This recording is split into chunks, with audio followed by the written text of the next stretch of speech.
Do you guys want to know how to rank yourself or your website on #1 on Google this year? Well, I do too. And what I did was I picked the brain of an expert, Greg Digneo, who is the founder of Content Guppy. Now, he's worked for big companies such as Time Doctor and Running Remote, those companies that do those time tracking tools for VAs.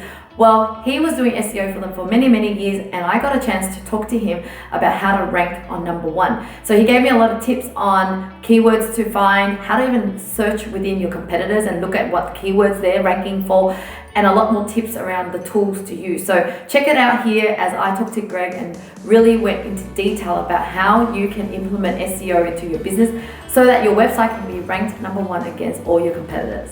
But oops, before I go on, it's Lynn Fedeti. Forgot to introduce myself, and I'm here to help you achieve time freedom so you have more time for self, family, business, and life. And now let's go to Greg. Hey Greg, so good to be here with you.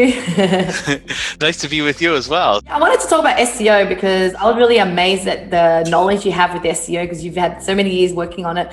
And so yeah, today's topic is about SEO in 2021. Maybe things have changed, maybe not, I'm not sure, but you are the pro, the man behind it.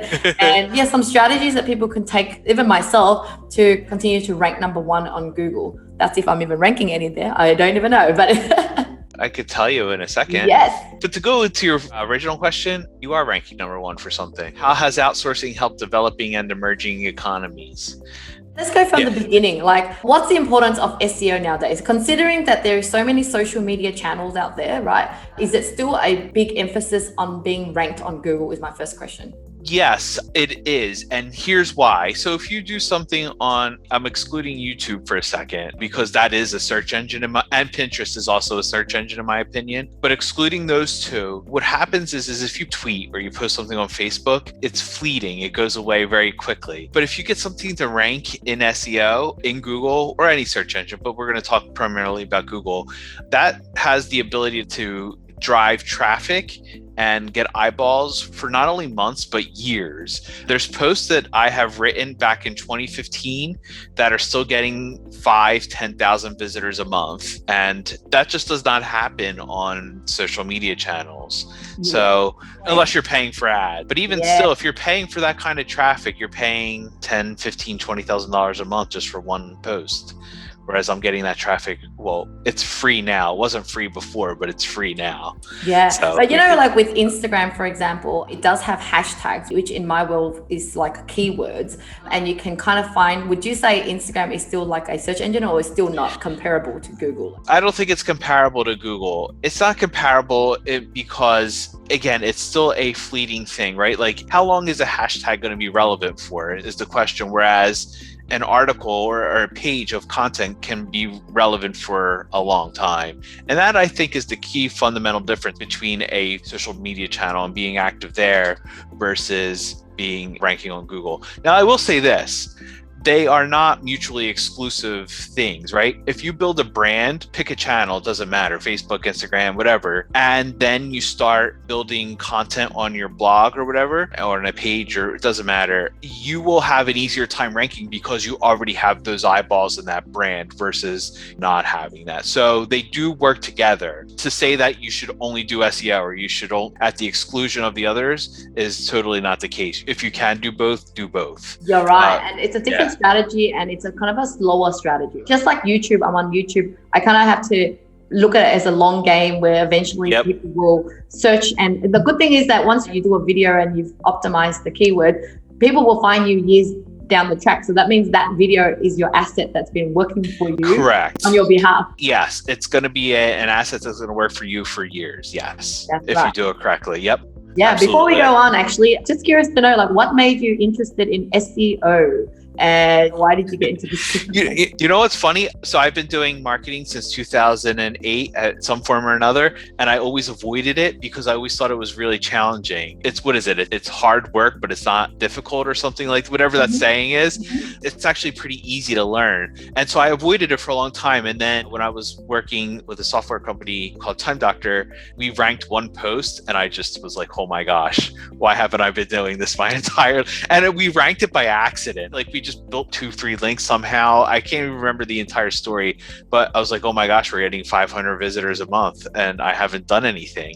And I was just like, this is it. This is the answer to all my prayers. It really wasn't, but it was, but I just was like, fell in love with the prospect of that and then just building the processes around it. So that's why. So how many years have you been in SEO and what changes have you seen with SEO and the algorithm and everything else? I've been doing SEO for 6 years now, and a couple changes. It's getting more competitive. More and more companies are like, oh, let's do SEO. Like all marketing channels, getting more competitive. The content that you have to produce has to be better than it was even 5 years ago, definitely 10 years ago. So when I first started blogging in 2008, I was able to get away with like 600 word posts, and that just is not going to happen most of the time anymore. And this goes back to your social media. Google puts an emphasis on brands and brand authority. So ranking, let's say you're creating a blog post about resumes and you have gregdigneo.com I just have a nobody site with resumes. I'm never going to outrank quote unquote Indeed.com on resumes, right? Because Indeed has this global brand until I build my brand up, which is definitely possible, not impossible at all. But that is the difference. Like there is much more emphasis on the brands now. Okay. So what are the components or processes we need to go through to get our article to rank? Because I know back in the days when I used to work for this company, it was quite black hat, like you could buy websites and link it back to your website and then whatever else, right? Isn't the case anymore? What do we need to do? I was going to say, like when you talked about the algorithm changes, like, they've kind of found out all those like black hat. It's hard to do quote unquote black hat SEO now. Basically, it's really 3 steps. Like if you do these 3 steps I always tell people, if you do these 3 steps over time, you're going to be successful in SEO. And that's find good quality keywords. And we could talk about what those are later on in a few minutes. Write really good content and then build links to that content. And if you do that over time, you're going to rank and you're going to get traffic. Like it could take, depending on your budget and how much time you're spending, it could take 4 months to see traction. But after a year, you're going to start seeing like real honest to goodness, results. Later on, I'd love for you to show my own case study of outsourcing. Yes. But just for now, like what helps you to find the keywords? Just elaborate more on those 3 steps that you were saying. So the tools that I use for keyword, and this is the backbone of my SEO toolkit, is a company called Ahrefs.com. They tell you, I can find out what my competitors are ranking for, which is really key. I can find out like the search volume, how many searches a month things are getting, find out how hard it is to rank for a keyword and all these other cool things. But so what I look for in a keyword is low competition. How hard is it to rank? Is it relevant to my business? And does it have some search volume? I actually don't care about traffic as much. I know this is going to sound crazy, but I don't care about traffic that as much as I used to. I used to tell people, oh, we got, X amount of thousands of visitors to a site or whatever. But I care more about, is that traffic relevant to your business? And I'll give you a quick example. On my blog, I have a post called about blog names, 10 ways to come up with a creative blog name. And I have another one called B2B Content Marketing Agency, right? Those are 2 posts. Blog names gets 2,500 or 5,000 searches per month. So it's got the potential to get tons of traffic, right? B2B Content Marketing Agency gets, I think, 200 searches a month or 250. I forgot the exact number, but it's literally a factor of 10 difference. I care way more about the 250 who are going to B2B Content Marketing Agency because I run a content marketing agency versus blog names, because if you're looking for a blog name, you're not ready to spend money on a content marketing agency, right? You're just getting started and things like that.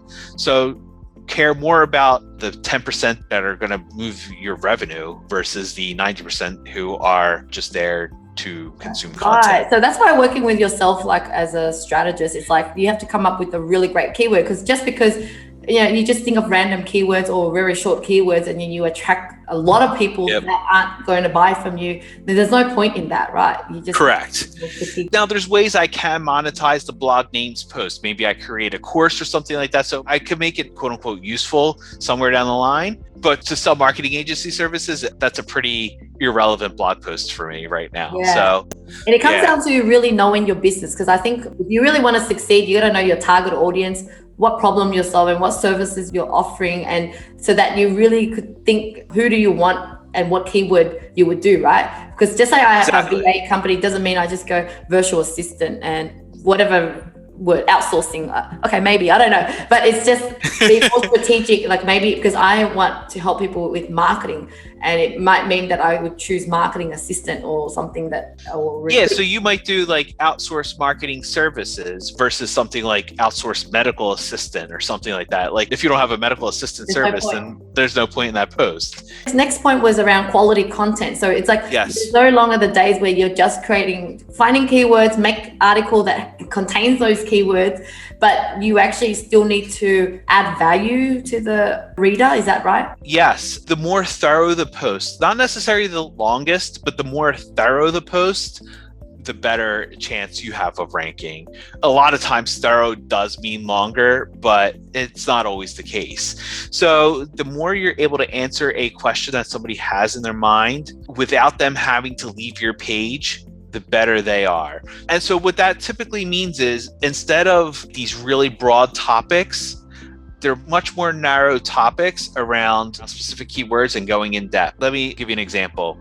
Instead of saying how to do SEO and writing 3,000 to 5,000 words on how to do SEO, I might break that up into something like how to do keyword research, right? And only keyword research, and write 3,000 to 5,000 words on only how to do keyword research. I might even, in some spaces like marketing, absolutely 3,000 to 5,000. And because that's how I'm going to answer it thoroughly. And I might even break it down even further, like how to do something like how to do resource page link building, which is one little specific type of link building, right? Mm-hmm. It's not even how to do link building, and write 3,000 words on that one thing. So get as thorough as you possibly can around a specific topic. And that is how you're going to really create great content. So is Google really like assessing how long someone's viewing your page then? Is that them tracking that? But I definitely do see that there is value in that. If you're going to write a great content, it's almost like your sales tool right there, and a lead reads it and goes, you actually know your stuff, and I want to buy from you. So it's beneficial for us to write something good anyway. But you're saying Google actually checks. Google sees how long somebody is staying on your content. Yes. So there's a thing called bounce rates and also time on site, those two things. If somebody clicks on your site and then bounces straight off, you don't get penalized. But if you're competing with somebody else who they click on the site and stay on that page for 5 minutes, they're going to get rewarded ahead of you.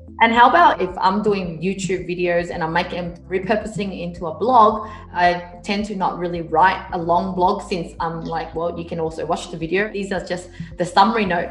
Is that the right approach, or you really should still write it completely different and longer? You should write like a full blog post. I don't want to say different. What I would do is actually go and hire a transcription service, like, one of those like 10 cents a word. I don't know however much they are, 10 cents a word transcription services, and have them just transcribe it for you, get rid of the ahs and the ums.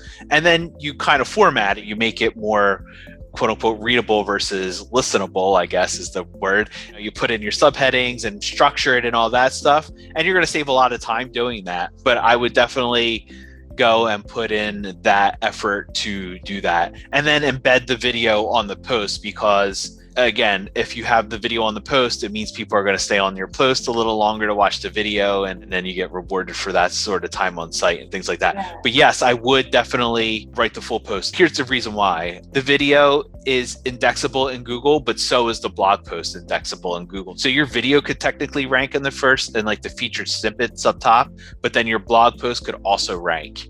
And so you'll be getting traffic directly to your site versus to your YouTube channel. Yeah. So then do you also tend to have to link? Sometimes I read blog posts from, I guess, HubSpot or whatever. They link a lot. They almost interrelate, link within the other articles and stuff. Yes, absolutely. Yeah. Link to just the relevant posts within your site, and then also link out to other people's posts as well. Absolutely. Because I know, let's say with YouTube, the goal is to get people to stick to your channel and watch it or whatever. But on the blog side of things, it doesn't matter if you're like referencing and referring people to other websites. No, because most people are not going to click the links. Some will, but most don't. Okay, well, this leads to our link building part. Like, can you elaborate a little bit about the link building? Yeah, so there's a couple ways. So my 3 favorite ways to build links are guest posting, which I absolutely love because you're giving somebody an incentive to link to you, right? So most people are going to do a link building strategy and they're going to call it spam the internet and just say, hey, will you link to this post? And there's really no incentive for somebody to link to you. So giving a guest post to them and saying, hey, we're going to write really great content on your site. If we could include a link in the body of the post, not the author bio, in the body of the post, then most people are going to say yes to that. The second one is podcasting. I've just started getting into this, but I really love it because it's even easier than guest posting because all you got to do is show up and you get a link back to your site. So I definitely recommend that. And then my third one is what I call resource page link building. I'm not the only one who calls it that. Okay, so for instance, I have a resource on my blog called 101 blogging tools or something like that. I want to make that as thorough as I possibly can because it's in a competitive space and there's a lot of competition. So if somebody pitches me like, hey, I have a blogging tool, will you link to this? Of course I'm going to because I want to make that post better. So just those types of resources where it's like these really long listicles and things like that. And yeah, so just finding those types of posts and then asking people to link to your content, that kind of thing. Yeah. So no longer the days of like buying old domains. No. Listing it. Nah, I would not recommend that at all. Yeah. So what are some of the things to avoid to do if you can remember of any like things that you could get blocked? One is buying links. That is definitely a no-no. Another one I would say is like, a lot of people create like a dozen sites, or it's similar to the buying of them, but instead of buying them, they create them and then they all link back to a main site. Again, that's a no-no. Reciprocal link exchanges, try to avoid that. These will occur naturally, but you don't want 40% of your links to be reciprocal exchanges. And what I mean by that is, hey, Lynn, I'll link to you if you link to me. Mm-hmm. Like, yes, we may link to each other occasionally, but a large percentage of my links are not going to be from you, right? So that kind of thing. So those are 3 things to really avoid. Okay, sounds good. So yeah, maybe we could run through a few of these ideas you got for me. So here I am asking Greg to review my business. It's been around for a while, but how can I improve my SEO? So Greg did an amazing job of coming up with some ideas. I thought it would be really cool to show the audience. Yeah, so let me share my screen, and this is the tool that you're gonna see right now is gonna be called Ahrefs. So this is my favorite tool. It's called Ahrefs, and what we have right now is outsourcingangel.com, which is Lynn's site. And so what we could kind of go and see is how much traffic she's getting. Right now, she's getting globally 459 visitors a month. This is an approximation. It's probably 3x you're getting. I would guess you're getting closer to 1,500 to 2,000, but that's besides the point right now. And so what we're going to do is we're going to see what her best keywords are right now. And like we mentioned before, how has outsourcing helped you? This is number 1 in the United States. We can look in Australia and see what you're doing here. And just the question I have for you is like, this tool will give you more of an accurate ranking, right? Because if I'm just searching certain keywords on my search engine, it might show different rankings to someone else's computer. Because depending on your search, is that right? Yes. If you want to see what it is in Google or whatever, you have to be in incognito mode or whatever the Mac equivalent is to incognito mode. I'm not sure what they call that. Because yes, Google will tailor your search results to your preferences. So it will learn what it is you're searching for. Absolutely. So yes, whereas Ahrefs does not do that, which is a good thing. So these are your posts and where you're ranking. So you rank number 1 for Outsourcing Angel. Virtual Assistant Outsourcing, you rank number 1 in Australia. So this is just an overview of where you are. So the first thing that I would do... E-Myth Revisited is a book, right? I'm actually ranking 12 for the book or 6? 12 for the book, yes. E-Myth 20 lessons I learned from reading the E-Myth Revisited is a post that you have. And that's a great strategy there too, right? You might be writing on a book and people are looking for that book, which is your target audience, but then they come to your website and they might buy a V8, let's say. Yeah, so very specifically, I would have done a better word would have been E-Myth Revisited Reviewed. This is super specific case right here. Because if you're looking for E-Myth Revisited, chances are you want to buy the book versus E-Myth Revisited Review. You are looking for a review of the book, not necessarily to purchase it. So yes, that is actually that's a great case way to go about it, because in your instance where you're looking to build, people are looking to build an outsourcing team, then they're going to attract your ideal buyer. So a couple things that I like to start out when I'm doing keyword research is trying to find the quote unquote low hanging fruit keywords, right? So the first thing I want to do is find the low-hanging keyword. So around your business, Lynn, I'm pretty familiar with outsourcing and the remote work space, but I don't know your business as intimately as you. So let's talk about, what is the category of your business? It's in recruitment. Recruitment, okay. Yeah. So I'll just throw keywords like outsourcing, marketing, remote team. Marketing. Okay, so what we can do is, what I want to try to figure out, this is perfect here. So what I want to do is find some keywords around these types of things. Because if you're looking for a recruitment service, if you're looking for an outsourcing service, like that's your ideal qualified buyer, right? Or even virtual assistant, sorry, that's a big keyword. Virtual assistant service, right? So what we could do is, this might be in the US. These are going to be US That's okay. terms. I'm happy to have US clients. What we would do is we would kind of pop into Ahrefs and just to kind of get a feel for, let's do virtual assistant services. Okay. And what I want to see is, this is, okay, so this is a lot of search volume, right? You're going to need 36 backlinks to rank. That's a very, very rough estimate, I find, but it just gives you some idea of how competitive it is. It has a ton of search traffic. And then when you look down here, we want to see the types of posts that are ranking, right? So when I was talking about creating good content, this will tell me what type of content I need to create. So if I look at so this is saying that these are the people that are ranking higher than you or high, and you should do something around these. You should do something around this post. Let Google tell you what to write about, right? Like that's called search intent. If you don't let them tell you what to write about, you're never going to rank. But if you let them tell you what to write about, so right now I would create a list post around virtual assistant services. So the ultimate list of virtual assistant services is going to be a list of virtual assistant services, right? Virtual assistant companies, this could be interesting in terms of they're probably doing if I were you, I might even reach out to these people and be like, hey, could I be on your list, right? This is an example of a resource page. 7 best virtual assistant services. Again, list of personal assistant services. 98 tasks. I actually wrote this post. So 98 tasks you can outsource to virtual assistant services. Again, a list of virtual assistant services. And the question is, do you copy the exact titles or do you modify it a little bit? I would modify it to make it a little bit sexier, maybe. And I would have to play around with this a little bit more. And I could probably do 21 or 30 or 50 or whatever. 50 best virtual assistant services to help you scale your company. Something along those lines. Maybe add the benefit of the post to the headline, that kind of thing.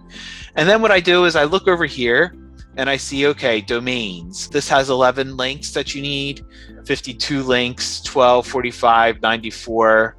So this gives me an idea of how many links I'm going to need. 600. This is a homepage, so I discount that. So this is saying this article needs, someone else has to have carried this link around somewhere else in those. Yes. Yeah, you're going to need to build this amount of links in order to have it to be competitive with this category here. But if you look, this post will get 3,000, 2,600, 1,700, 1,700, 500, 600. So it's quite a bit of traffic to this one post right around your business. So this might be a post that I don't start out with, but a post that I consider because it's a little bit more competitive. I might try to find something, quote unquote, a little bit lower hanging fruit, but it's still a post that I would want to rank right for you if I were you. And over time, it's this way, even if it takes you a year to build this amount of links, it doesn't matter. It's going to happen at some point. And are we prioritizing in terms of the bigger the traffic is for that article is the one you should start writing an article for? Actually, I prioritize on relevance first to your business first. Then I do keyword difficulty. This is when I'm just getting started, okay? Keyword difficulty. So if this was 1,000, but this was 10, I would prioritize that over the 30 and 7,400. Let's go back and see if we can find another one. Let's do outsourcing. I really like this tool because it also shows how much traffic is going through those articles. So yep. Yeah, it's competitive. So outsourcing services. again, this is probably a quote unquote good keyword eventually, but it's a terrible keyword to start with because it's super competitive and not a lot of search volume. So what we would do is we could go here and see if there's something a little bit, maybe we niche down to, I think I saw SEO outsourcing services, and that is going to be less competitive because it's more niche. And look at this. SEO outsourcing services, much less competitive, a little bit less search volume, but I would rather that because I only need about 12 links here. Okay. Does that make sense? And it's still super relevant to your business because SEO is still a form of marketing, which is what you do, right? So imagine you're getting SEO outsourcing services and people who are searching that, they are going to eventually hire somebody to do that for them. Yeah, and can you kind of leverage SEO to target certain audience? So let's just say, imagine real estate virtual assistant, because you're trying to attract real estate as your target audience. So you don't have to actually like change your whole website to niche in that, but you can niche through articles. Exactly. So what you could do if there's multiple types of real estate virtual assistants, I'm not familiar with this specific keyword. So what I would do is look, real estate virtual assistant, keyword difficulty of 12, which is pretty not that difficult. And there's 1,400 searches per month. So it's a pretty popular one. And so what you could do is you could even build take 5 or 6 of these types of pages around real estate and create your niche within your website. Absolutely do that. Yes.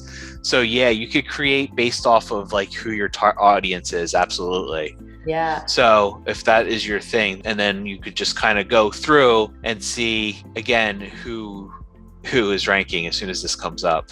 There we go. You can go see how many domains they have, what their domain rank is, all that good stuff, and see exactly what type of post that is required. Okay, Sure. So Greg, in terms of, how you were saying keyword difficulty, oh, that's good, or 1,000, that's good. How do we actually know what's good? What is that number that is good or bad? Or what is the keyword difficulty goes up until? If the keyword difficulty goes up to 100. If it's in the 70s or 80s, it's almost impossible to rank for. So you want to keep it as low as possible. 0 to 25, 30 is pretty much a good thing. So here's how I think about it, okay? In terms of search volume and things like that. Again, I don't think in terms of traffic. I think in terms of ROI. Okay. So what I will do is I'll see how many links I need to build.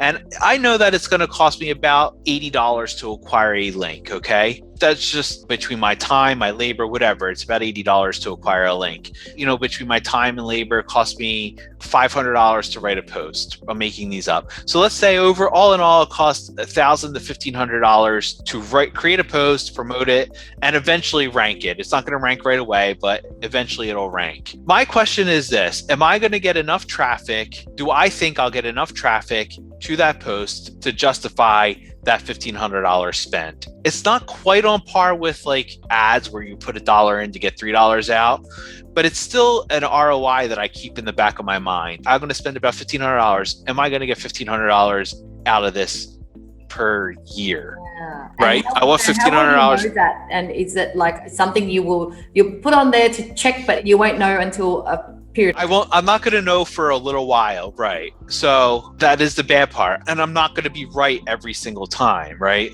There's going to be times where I'm like, man, this post just is not converting anything. It's just not going to work. So how do you track if a conversion or a sale actually came from that article?